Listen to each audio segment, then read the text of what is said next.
नमस्कार बच्चों, कैसे हो आप सब। उम्मीद है कि आप सब लोग स्वस्थ होंगे, मस्त होंगे, पढ़ाई को पूरा एंजॉय कर रहे होंगे। बच्चों मैं ठाकुर सर स्वागत करता हूं आपको, आपका अपना प्यारा सा most trusted YouTube channel TMC for CBSE and ICSE board वाले चैनल पे। बच्चों जी हाँ बच्चों, इस चैनल पे हम लोग बातें कर रहे होंगे सीबीएसई को लेकर के, आईसीएसई को लेकर के, जो भी कॉन्टेंट्स होगा, जो भी एग्जाम से रिलेटेड बातें होंगी, सब कुछ आपको इस चैनल पे फुल्ली फ्री मिलने वाला है। जी हाँ बच्चों, जैसे कि आप सब लोग सामने थंबनेल में देख रहे होंगे कि आज के इस वीडियो का पर्पस क्या है। आज के इस वीडियो का पर्पस है कि क्लास 11 के जो कंप्लीट सिलेबस है 2025-26 का, वो क्या है, उसको हम पढ़ेंगे कैसे, उसमें क्या क्या कंटेंट्स करने होंगे, उसमें रिवीजन कैसे करेंगे, किस तरह से पढ़ाई करें पूरा 11th की मैथ्स को, ताकि हम सीबीएसई में 80 आउट ऑफ 80 मार्क्स उठा सके। क्योंकि 20 आपके इंटरनल असेसमेंट होते हैं, तो 100 में 100 लाने की क्या स्ट्रेटजी होगा, किस तरह से हम पढ़ाई करें ताकि समय से हमारा सिलेबस खत्म हो जाए और कंप्लीट हम रिवाइज कर सके और एक बढ़िया सा फाउंडेशन अपने आप को तैयार कर सके, ताकि 12th में हम धूम मचा सके।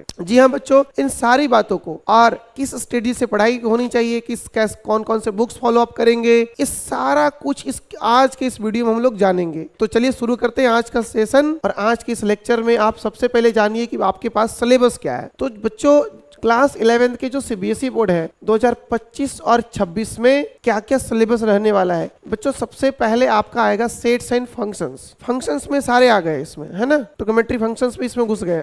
जी हाँ, रिलेशन भी है यहाँ पे।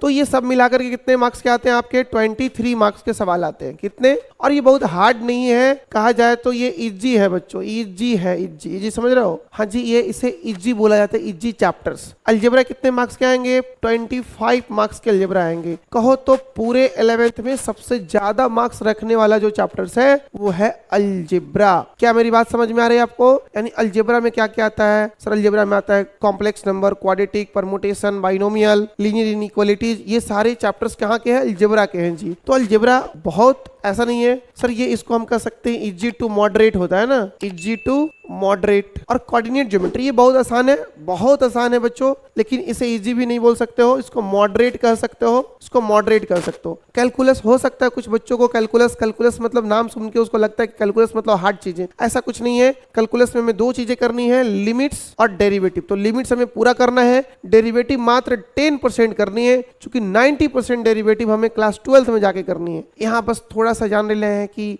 एडिशन रूल क्या होता है, मल्टीप्लिकेशन रूल क्या होता है, कोएफिशिएंट रूल क्या होता है, फार्मूले सारे क्या हैं, उतने करके निकल देने, बाकी सारा कुछ 12th में पढ़ते हैं। तो कैलकुलस है आपके 8 मार्क्स के, और स्टैटिक्स एंड प्रोबेबिलिटी ये है आपके यूनिट नंबर 5 में। और ये यूनिट नंबर 5 में जो आपके स्टैटिक्स प्रोबेबिलिटी है, बच्चे प्रोबेबिलिटी से बहुत डरते हैं, बट 11th के प्रोबेबिलिटी उतना हार्ड नहीं है। आप 12th के प्रोबेबिलिटी पढ़ोगे तो आपको थोड़ा सा हार्ड है, जिसमें बेस थ्योरम वगैरह करना है। 11th के प्रोबेबिलिटी में कोई हार्ड है ही नहीं बच्चा, तो कैसे आप करोगे? और परमुटेशन कॉम्बिनेशन हम लोग पढ़ लेंगे, उसके बाद प्रोबेबिलिटी करेंगे। एक एक सवाल होंगी, बहुत अच्छे अच्छे कॉन्सेप्ट मिलेंगे, अच्छे लेवल के सवाल मिलेंगे, सब कुछ होगा। क्या स्ट्रेटजी, सब कुछ हम लोग बातें करने वाले हैं इस वीडियो में। तो ये आपने देखा कि आपके सिलेबस है, 5 यूनिट्स के सिलेबस है, और हमें 80 मार्क्स का सिलेबस है, और 20 बच्चों इंटरनल असेसमेंट मिलाकर के 100। और हमारा टारगेट होना चाहिए 100 आउट ऑफ 100, यानी कोई कंप्रोमाइज नहीं, 100 में 100 हमारा टारगेट होनी चाहिए, है ना। अगर आसमान तक छलांग लगाते हो तो यार आसमान नहीं भी मिला तब कहीं ना कहीं पहुंच ही जाओगे, बात ये है। उसी तरह से यहाँ भी है, अगर हम 100 में 100 की टारगेट करते हैं और सवाल करना है, क्यों नहीं आएगा हमसे 100 में 100? क्योंकि 100 में 100 बाकी लोग तो ला रहे हैं ना, 100 आउट ऑफ 100 जो है बाकी लोग तो ला रहे हैं, तो हमसे क्यों नहीं आएगा? ये सवाल खुद से करनी है। और मैथ बहुत ही आसान चैप्टर है बच्चों, मैथ बहुत ही आसान सब्जेक्ट है, बहुत आसान सब्जेक्ट है मैथ्स। बस इसे पढ़ाने वाला और आपको बेसिक से लेकर के एडवांस, मतलब बेसिक से लेकर आपके एग्जाम्स लेवल तक पढ़ाने वाला टीचर्स बस अच्छे मिल जाए, जिससे आप समझ सको और वो टीचर भी आपको समझ सके, तब मजा आता है इसमें। नहीं तो बच्चे क्या करते हैं, मैथ्स को इतना बोरिंग बना देते हैं ना, कहो मत। उसको एकदम मतलब कि इतना बड़ा कर देते हैं, लगता है कि बस ये है, इससे बड़ा कुछ भी नहीं है और हमसे ना होगा, ऐसा मन को बोल देते हैं वो। ऐसा कुछ भी नहीं है, बहुत आसान सब्जेक्ट है। आप देखोगे आपके सारे चल रहे होंगे, सारे चैप्टर्स यूट्यूब पे पढ़ाए जा रहे होंगे, उसमें से कोई भी चैप्टर्स ऐसा नहीं लगेगा जो आपको हार्ड लगेगा। और याद कुछ करना ही नहीं है दोस्त, सारे समझने हैं और प्रैक्टिस करने हैं। उस सब कुछ स्ट्रेटजी दिया जाएगा आपको, याद कैसे करना है, जिसे नॉर्मली लोग बोलते हैं। तो चलिए शुरू करते हैं आगे की बातें। और सबसे पहले बच्चों आपको क्या क्या चैप्टर्स पढ़ने हैं वो देख लो। सबसे पहले आपको पढ़ने हैं सेट्स। सेट्स कहा जाए तो ये ऐसा चैप्टर है जिसमें किसी का यूज नहीं है। एनसीईआरटी की बात करें, मतलब आपके बोर्ड के हिसाब से बात करें तो। अगर आप जेई वगैरह की बात करोगे तो सेट्स बिना अकेले मतलब अकेले आता ही नहीं है, दूसरे चैप्टर को साथ में लेके ही आता है। 80% सवालों में 20% सवाल ऐसे होते हैं सेट्स के जो इजी होते हैं। किसके लिए बोल रहे हैं? जेई वगैरह के लिए। लेकिन जो बोर्ड्स वाले हैं वो आसान सा होते हैं। पहला चैप्टर है सेट्स, फिर दूसरा है बच्चों रिलेशन एंड फंक्शन। क्या है? Relation and function. ये भी मॉडरेट है, ऐसा नहीं कि बहुत हार्ड है, मॉडरेट है। ट्रिग्नोमेट्री फंक्शन बहुत बहुत आसान है ट्रिग्नोमेट्री। हाँ, इसमें फार्मूले वगैरह बहुत सारे आ जाते हैं तो बच्चा को लगता है बाप रे बाप इतना फार्मूला कैसे याद करा जाएगा, है ना, ये सारे उसको लगने लगता है। तो आपको परेशान होने की कोई बात नहीं है बच्चों। क्यों? अरे हम है ना, तो परेशान नहीं होना है। चलो आ जाओ, आगे बढ़ते हैं। फिर आपके पास अलजेब्रा के फिर आपके अलजेब्रा के चैप्टर्स आ जाते हैं, जैसे कि कॉम्प्लेक्स नंबर। ये बहुत ही आसान चैप्टर है, मतलब हार्ड नहीं है ना, ऐसा नहीं कि नहीं पढ़ा जा सकता है, बहुत आसान है, बहुत आसान है ये। फिर आपके सामने आ जाएंगे लीनियर इनइक्वालिटी, ये भी इजी है। परमुटेशन एंड कॉम्बिनेशन, ये बच्चे को थोड़ा सा हार्ड लगता है। इजी टू मॉडरेट, है ना, या मॉडरेट टू हाई कर सकते हो, बट ये आसानी है। बाइनोमियल थ्योरम इजी है। सर आपको तो सब इजी लग रहा होगा। जी हाँ, ऐसा बात नहीं है बच्चों, बाइनोमियल इजी है, ज्यादा कुछ नहीं करना है इसमें। और सीक्वेंस सीरीज भी इजी है। अरे सब इजी है, वाह। नहीं जी, सीक्वेंस सीरीज आपको इजी टू हार्ड लग सकता है ना, इजी टू मॉडरेट लग सकता है, इजी टू मॉडरेट लग सकता है बच्चों। कौन? Sequence and series. और स्ट्रेट लाइन और ये दोनों कोऑर्डिनेट के हैं, कोऑर्डिनेट इजी होता है ना, कोऑर्डिनेट इजी होता है। इंट्रोडक्शन ऑफ 3 डायमेंशनल ज्योमेट्री, ये थोड़ा सा आपको हार्ड लग सकता है ना, ये थोड़ा सा हार्ड लग सकता है, यानी कहा जाए तो मॉडरेट टू हार्ड कर सकते हैं वैसे, है ना, मॉडरेट टू हार्ड कर सकते हैं। ओके, किसको? 3 डायमेंशनल को। और प्रोबेबिलिटी से बच्चे डरते हैं थोड़ा सा, है ना, तो डरने वाली बात नहीं है। ये आपके कैलकुलस है जो कि मॉडरेट होता है। कैलकुलस में कोई बहुत ज्यादा 11th की कैलकुलस बहुत ज्यादा एक्सपेंड नहीं करा गया है, ठीक है। कैलकुलस तो आपको 12th में मिलेगा, तो ये मॉडरेट है, हम कह सकते हैं इसे। स्टैटिस्टिक्स ये भी इजी में ही आता है। और प्रोबेबिलिटी बच्चों ये भी मॉडरेट से, मतलब हार्ड टाइप का चीज कोई है ही नहीं यहाँ पे। अब सबसे पहले हम लोग बात करते हैं कि आपके कौन से बुक्स फॉलो अप करे जाएंगे। चैप्टर समझ गए, कौन कौन से बुक्स आपको फॉलो करवाया जाएगा बच्चों, यानी कौन कौन से बुक्स आप बनाएंगे, क्या क्या कंटेंट्स जरूरत है। सबसे पहले आप एनसीईआरटी ले लेना बच्चों, कौन सा? जो नया वाला मार्केट में अभी अभी जस्ट आया है। कौन? नया वाला जो एनसीईआरटी आया है उसको खरीद लीजिएगा। उसमें रिड्यूस सिलेबस ही डाला हुआ है, यानी उसी पे छपाया गया है वो। और एनसीईआरटी एग्जाम्पलर ले लीजिएगा, यानी हम लोग ये 2 बुक्स को फॉलो अप करने वाले हैं 100% बच्चों, है ना। इसके बावजूद आपको स्टडी मटेरियल भी मिलेगा।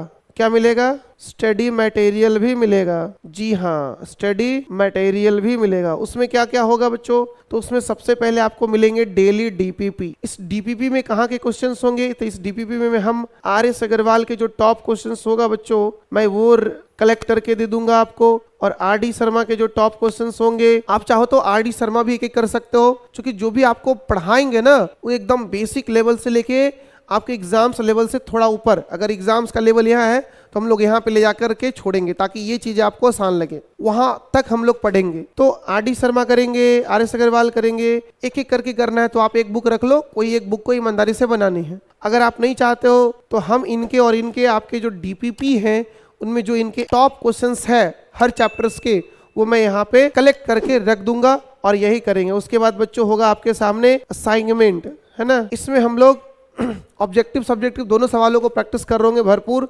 तो ये आपके स्टडी मटेरियल हर चैप्टर वाइज आपको मिल रहा होगा। जी हाँ, उसके बाद बच्चे जो आपके प्रीवियस ईयर है रिड्यूस सिलेबस के, वो बना लीजिए, यानी जो पास्ट ईयर सवाल पूछे गए हैं उनको बना लीजिए, और कुछ भी करने की जरूरत नहीं है। और रिवीजन रिवीजन कैसे होगा? तो सारे रिवीजन आपको जो कराए जाएंगे वो 1 शॉर्ट वीडियो के थ्रू ही कराए जाएंगे। और उस रिवीजन में हम लोग कर रहे होंगे formula plus concept revision, formula plus concept revision. जी बच्चों, फॉर्मूला और दूसरा हम लोग कर रहे होंगे top 50 questions on each chapters, top 50 questions on each chapters. हर चैप्टर्स में बच्चों हम 50 ऐसे सवाल कर रहे होंगे जो बहुत टॉप लेवल के सवाल होंगे। मतलब वो आईआईटी लेवल का नहीं होगा, वो एनडीए लेवल का नहीं होगा, सारे बोर्ड लेवल के ही होंगे, बट वो टॉप 50 सवाल होंगे ऐसे जो कि आपको भी बनाने में मजा आ जाएगा, है ना। उसको बोलते हैं चैलेंजिंग क्वेश्चंस होंगे। तो ये होगा हमारा रिवीजन का स्ट्रेटजी बच्चों। इस तरह से हम लोग रिवाइज कर रहे होंगे 1 शॉर्ट वीडियो के थ्रू, जिसमें formula plus concept, top 50 questions का इस चैप्टर्स में प्रैक्टिस और कंप्लीट आपका थ्योरी के साथ रिवीजन करा रहे होंगे। और आपके टेस्ट होंगे चैप्टर वाइज, मंथली, और उसके बाद आपके टेस्ट सीरीज होंगे। यानी एग्जाम नजदीक आने पे आपके सीरीज चलाए जाएंगे टेस्ट का, जिसमें सिलेबस बता दिया जाएगा। इस डेट को इस चैप्टर्स का टेस्ट होने वाला है। आप पहले से रिवाइज करके आओगे, फिर उनका टेस्ट होगा। ओके, तो ये हो गई बात। और अब इतना है बच्चों कि हमें पढ़ना कितना है। सबसे बड़ी बात है कि सर हमें मैथ्स को कितना घंटा पढ़ना है ना। तो कितना पढ़ना है डेली। तो मैं आपसे बात कर लूं अगर थोड़ा सा आपसे, तो बच्चों ज्यादा नहीं पढ़ना है। ऐसा नहीं कि 6-6 घंटा मैथ पढ़ना है, नहीं। अगर आप 2 से लेकर के अगर 3 आवर तक आपके पास टाइम दे सकते हो इसे, तो दे दो। लेकिन 2 घंटा आपको देने ही होंगे बच्चों, है ना। 2 घंटा आपको देने ही होंगे, क्योंकि बहुत सारे प्रश्न करने हैं और मैथ को स्ट्रॉन्ग करनी है ना। मतलब मैथ तुम्हारा फेवरेट सब्जेक्ट होना चाहिए, ऐसा बनाना है इसे। तो 2 से 3 घंटा हमें डेली देना होगा बच्चों, है ना। डेली 2 से 3 घंटा देंगे। जरूरी नहीं 3 घंटा, 2 से कम भी हो सकता है, आप अपने हिसाब से एडजस्ट कर लेना। फिर बात है सर रिवीजन कैसे करना है। क्या बात करना है यहाँ पे बच्चों, रिवीजन कैसे करना है। तो रिवीजन कैसे करना है आप बताओ भाई। रिवीजन नोट्स करते हैं, नोट्स बनाए हो तो जो अभी आपको पढ़ाए जाएंगे आप उनका प्रॉपरली नोट्स बना लीजिएगा, है ना। एकदम बढ़िया से सारे एनसीईआरटी का नोट्स, एग्जाम्पलर का नोट्स, डीबीपी के नोट्स और आपके असाइनमेंट का नोट्स, सारे नोट्स बने होने चाहिए, ताकि आप जब आप रिवाइज करने का अवसर आपको मिले तो एक बार नोट्स पढ़े, सारा चीज रिवाइज हो जाए बच्चों। चलिए अब रिवीजन करने से में आपको सबसे पहले नोट्स पहले करें। यानी रिवीजन में सबसे पहले आप नोट्स करें, उसके बाद अच्छे से अच्छे क्वेश्चन को पहले कर ले। यानी अच्छे क्वेश्चंस आपको पहले करने हैं। और एनसीईआरटी के जो टॉप क्वेश्चंस है बच्चों, उन्हें लगाना है किस टाइम में, रिवीजन के टाइम में। तो इस बातों को ध्यान रखें कि रिवीजन कैसे करेंगे। तो उसमें से हमें नोट्स पहले करना होगा रिवीजन, उसके बाद अच्छे क्वेश्चंस के प्रैक्टिस करने होंगे जो नोट्स में कराए गए हैं। और एनसीईआरटी के जो ऐसे सवाल हो जो पहली बार आपको बनाते टाइम आपको परेशान किया हो, आपको घूम गया होगा, मतलब आपका दिमाग थोड़ा सा वहां पे कुछ समय के लिए स्टे करा होगा, समझे क्या। तो इस तरह से आपका स्ट्रेटजी है रिवीजन करने का। अब हम लोग बात करते हैं बच्चों, बुक्स हो गया कि क्या क्या बच्चे मिस्टेक्स करते हैं। यानी क्लास 11th में क्या क्या बच्चे मिस्टेक करेंगे जो आपको नहीं करना है। क्या क्या आपसे हो सकता है मिस्टेक्स, वो पहला। सबसे पहला है कि आप नोट्स नहीं बनाओगे, गड़बड़। फिर रिवीजन के टाइम में कैसे रिवाइज करोगे, अगर रिवाइज नहीं करोगे तो अच्छा से कॉन्फिडेंस नहीं आएगा, और कॉन्फिडेंस नहीं आएगा तो अच्छे मार्क्स नहीं आएंगे। तो मार्क्स पूरा लाना है। चलो जी, दूसरी बात, तो नोट्स हमें बना लेनी है बच्चों, अच्छा से नोट्स तैयार करना है। और ऐसा भी नोट्स तैयार नहीं करना है कि डेली के 4-4, 5-5 घंटे हम नोट्स बनाने में समय दे रहे हो। ऐसा नहीं, कभी भी ऐसा नहीं करना कि 5-5 घंटे हम नोट्स बनाने में टाइम दे रहे हो। एक ऐसा नोट्स बनाओ जिसको पढ़ने के बाद कॉपी आपसे बात करे, आप कॉपी से बात करो, मजा है ना। जैसे मोबाइल का टेम्पर ग्लास कैसे हर बार नए चेंज करते रहते हो और बढ़िया सा लगाते हो ताकि मोबाइल अच्छा लुकिंग लगे। ऐसा नहीं ना गंदा सा टेम्पर ग्लास लगा दिए ताकि अरे मूड खराब हो जाए देख के। वैसा नोट्स भी नहीं बनाना है, नोट्स भी ऐसा बनाना है ताकि देखने में ठीक लगे थोड़ा। अब ऐसा भी नहीं कि तुमको ऐसे बना रहे हो 10-15 पेन लेकर के ताकि लगता है तुम्हें कॉपी राष्ट्रपति को भेजना है। ऐसा तो कुछ है नहीं, तुम्ही को ही पढ़ना है। तो ऐसा भी मत लिखो कि देखते ही बस मूड खराब हो जाए। तो बढ़िया से लिखना है। चलो अब है कि कुछ बच्चे मैथ्स को रट्टा मारते हैं, गलत। मैथ्स रट्टा मारना नहीं है बच्चों। मैथ्स रटने वाली कोई सब्जेक्ट नहीं है, मैथ्स को एंजॉय करने वाली सब्जेक्ट है। और मैथ बहुत इंटरेस्टिंग है, एक बार मजा आ जाएगा ना तो आप इतना कहोगे सर क्या बात है सर, सबसे बेस्ट सब्जेक्ट है ये। हाँ जी, रटने की झंझट नहीं, सवाल बनाओ, जितना बनाओगे उतना कॉन्फिडेंस, उतना माइंड शार्प होते जाएगा। रिवीजन नहीं करना, हाँ जी, आप रिवीजन नहीं करोगे, ये भी स्टूडेंट्स का मिस्टेक्स है। इससे भी आपके कॉन्फिडेंस लेवल कम होते जाता है और एग्जाम में परफॉर्मेंस खराब हो जाता है।